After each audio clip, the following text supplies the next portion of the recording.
nightmare to remember. I'll never be the same. What began as laughter, so soon would turn to pain. The sky was clear and frigid, the air was thick and still. Now I'm not one to soon forget, and I bet I never will.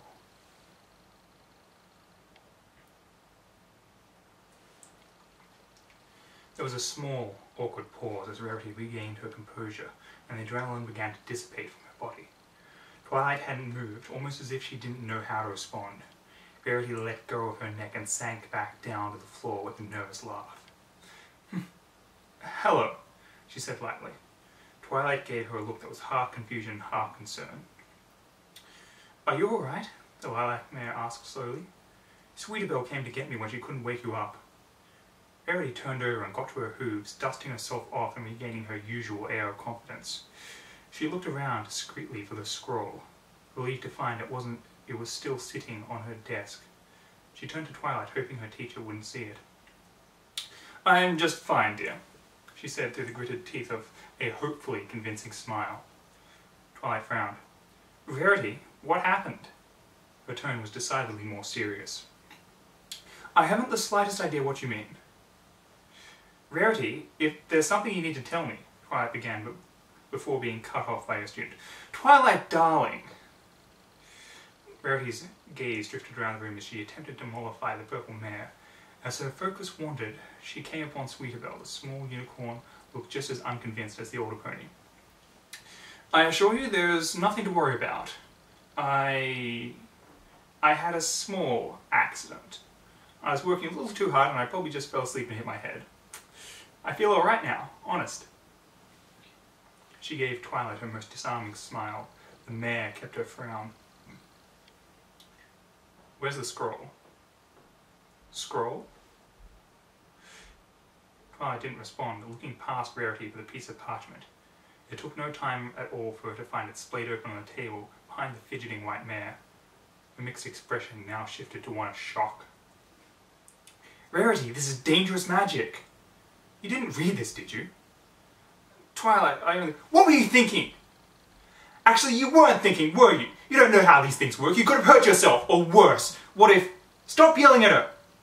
Sweetabelle interjected angrily. She glared at Twilight with the most damning expression she could muster. "She needs to see the nurse pony. You can lecture her later." Rarity made a mental note to thank her little sister. She made a show of putting a hoof to her forehead. "Yes, I think this would be best." Twilight, her expression now a mixture of anger and concern, pursed her lips and said nothing. Rarity was afraid she would continue her rant. However, after a momentary pause, she nodded silently and sighed. "She's right. Let's get you checked out." "This can wait." With that, the purple mare stuffed the scroll into her saddlebag and led the two white unicorns out of the workshop. Rarity followed her, genuinely grateful for a chance to at least be examined by a professional. Her skin still crawled as she recalled the images she had seen. She was nervous and uneasy, but it had been just a dream. She could handle a dream. Nevertheless. As soon as the thought crossed her mind, her eyes fell over Twilight's retreating shadow, cast by the afternoon sun. It could have been her state of mind or a trick of the light, but the shadow seemed to twist unnaturally. It, for no more than an instant, resembled the spectre she had seen just minutes ago under the apple tree. She blinked her eyes, focusing once more on Twilight's now normal shadow. "Yeah," she thought to herself, "I definitely need to see the nurse." The rest of her day was a blur for Rarity. The nurse pony had given her a clean bill of health, much to Twilight's apparent relief. The truth be told, she didn't really feel that well at all. Every little thing around her seemed to remind her of the things she'd seen in her nightmare. A lone apple bumped into her hoof as she made her way down Ponyville's curiously empty streets. A cursory glance around her did not reveal any possible owner for the offending fruit. All of the ponies that would normally have been crowding the midday streets were inside their homes and shops, silhouetted over their doors and windows. Off in the distance, a dark storm cloud roiled and heaved, an oddity, as there was no scheduled storm for today, but the thunderhead loomed on. It unnerved her more than she was wanted to admit, but she tried to put it out of her mind. To Turning her attention to more immediate concerns, Rarity had been fully expecting some kind of a lecture or lesson from Twilight after she had left the hospital. However, to her surprise, the purple unicorn simply gave her a knowing look and departed for her library home after bidding her farewell. The designer had been going over it for the rest of the day. She didn't remember sleeping that night, or going back to bed. She had not reached a conclusion as she walked with her sister back to the workshop from the bakery the next afternoon, specifically avoiding Twilight's library. Maybe Twilight thought she had learned her lesson proper and didn't need it rubbed in anymore. But that was certainly out of character for her. This was, after all, the pony who gave an impromptu lecture on anything to any pony who would pretend to listen. Maybe, the nasty little voice in the back of her had said, maybe she's reveling in the fact that she was right. Maybe she loves the fact that she taught you something without even trying. What a morbid thought. What if it was true? Surely Twilight wouldn't act like that, but who knew? Maybe that little episode was what she had been waiting for. Maybe Twilight had purposefully left the scroll where she knew she could find it. It wouldn't be hard to guess that curiosity would get the better of her student. Maybe she had known exactly what would happen and was waiting for Rarity to come crawling back with her tail between her legs because she didn't know how to deal with such a simple nightmare, if indeed that was what this was. Rarity tried to swallow the growing lump in her throat. What if that was all there was to it? If Twilight had just found some horrible spell in a book somewhere and written it down just to show her exactly how incapable she was?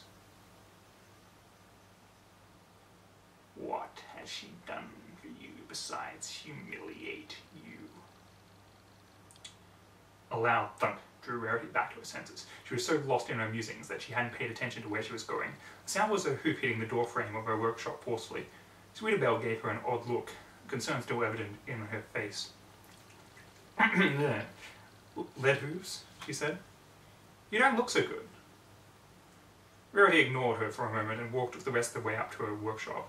She needed something from Amelia to clear her head. She knew that was just the thing. Twilight herself had commissioned a dress from her about a week ago, and she'd been meaning to work on it between her magic lessons.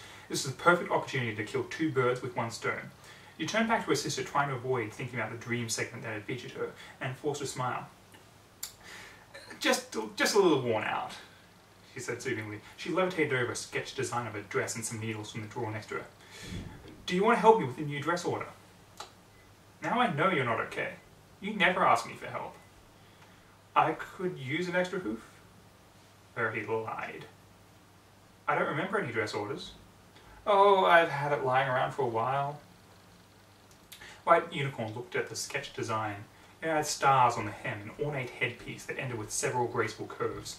Colour guides suggested generous amounts of purple and dark blue fabric. It was obviously meant for a unicorn. It's not for Twilight, is it? Is it too obvious? I could cut back on the stars. Twilight doesn't usually go around wearing dresses. Actually, she's never commissioned anything from you before. Sweetie, why does this matter? It's just weird is all. Don't you think? No? A small, nagging voice seemed to be on the edge of her mind. Shaking her head, Rarity motioned Sweetabelle towards one of the nearby tables. Now, be a dear and grab me some of the lavender velvet and white thread, she asked, blinking her eyes in what she hoped was a pleading gesture. The filly complied after a moment, crossing the room to gather the supplies. Rarity turned back around and began to set up a mare mannequin. From across the room, Sweetabelle spoke up. Are you going to kill her for this? What was that? I said, are you going to bill her for this? She did help me wake you. It might be nice if you didn't. Oh, of course, I hadn't thought of that. So, are you? Oh,